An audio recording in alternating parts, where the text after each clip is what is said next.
Sur le droit de l'Union européenne, effectivement, vous avez raison.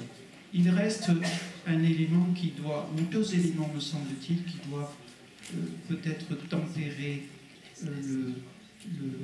l'enthousiasme apparent dont vous faites justement preuve. C'est que, premièrement, qu'il s'agisse de la jurisprudence de la CEDH ou de la jurisprudence de l'Union européenne, n'oublions pas que la compétence de principe en matière de nationalité reste la compétence de l'État. L'État reste compétent pour déterminer qui sont ou non ces nationaux. Effectivement, il y a un encadrement. Je pense que le cas de figure que vous évoquez est juste, c'est-à-dire qu'un citoyen français est en même temps citoyen de l'Union européenne. La perte de la nationalité française lui ferait-elle perdre sa nationalité européenne, sa citoyenneté européenne, pas s'il est le national d'un autre État, membre de l'Union européenne. Voilà, pas s'il est le national d'un autre État. Et deuxièmement, s'il perd sa nationalité française, dans ce cas-là, certes, la Cour de justice interviendrait, mais elle effectuerait un contrôle de proportionnalité entre la nature de la sanction et les faits qui sont reprochés à l'intéressé. Et il n'est pas sûr qu'au regard de ce contrôle de proportionnalité, la perte de citoyenneté soit considérée comme contraire au droit de l'Union. Voilà. Très rapidement comme cela. Merci pour votre question.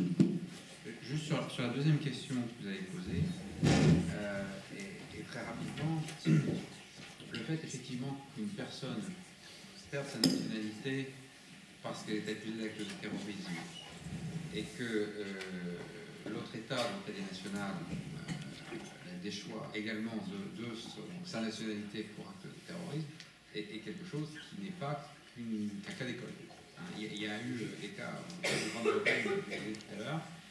Alors, il est certain que là, les juridictions nationales peuvent aussi avoir leur mot à dire, parce que si la déchéance est prononcée par une autre personne qu'un juge, ce qui est le cas dans certains États, c'est prononcé par une autorité administrative, là, le contrôle juridictionnel permet, en revanche, de réattribuer sa nationalité à quelqu'un qui en aurait été déchu.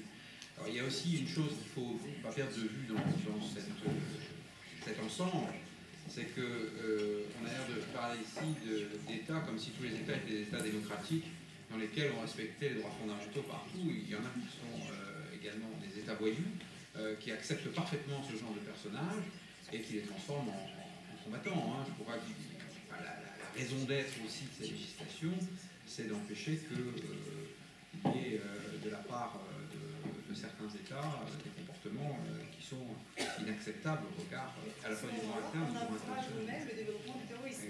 Exactement. Donc, je crois qu'il faut replacer le débat que l'on a dans un cadre beaucoup plus large où on intègre aussi cette dimension politique et de relations internationales en matière de lutte contre le terrorisme. Merci beaucoup. Alors, malheureusement, on doit arrêter là les débats parce qu'il est plus de 19h. Merci à tous d'être venus écouter ces débats.